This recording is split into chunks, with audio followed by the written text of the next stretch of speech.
I forgot to push record for the part where I was drilling the rivet heads off to take this bumper stay off.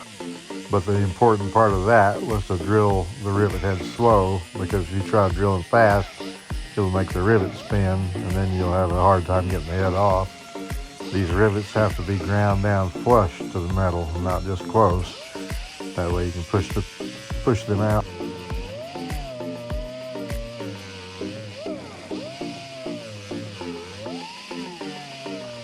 I should have switched grinder discs, because this one's kind of wore down and making it go a little bit slow, so it's taking longer to do this part of the job than it should. I had tried to push them out when I thought I had them ground flush, but they wouldn't go, so I'm re-grinding it.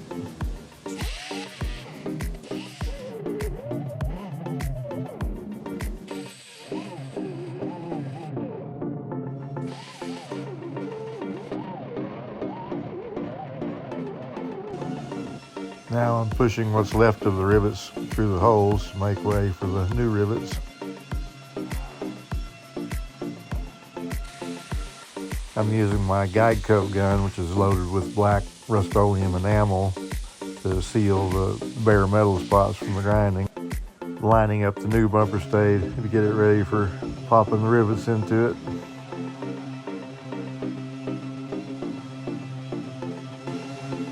I'm using my air rivet gun that is so old that I don't remember where I got it or how much it cost.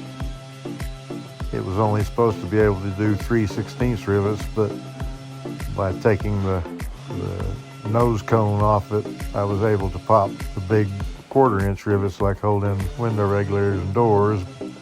But then it made it to where I have to use the next rivet to push the shaft of the last rivet out.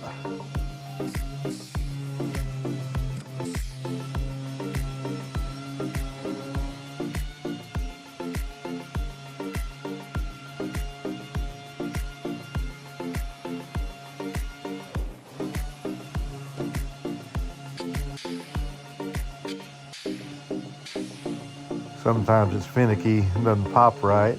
You have to regroup.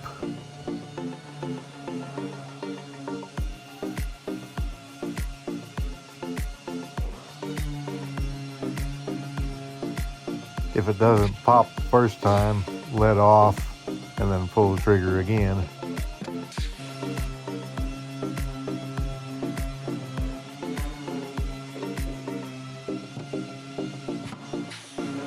If you're interested in getting one of these rivet guns, I recommend Astro Pneumatic, around $90. Astro makes really good air tools.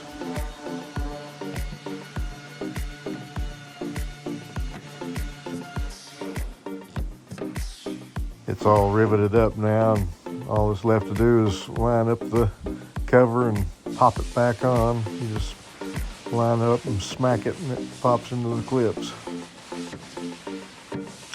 Nothing to it the way we do it.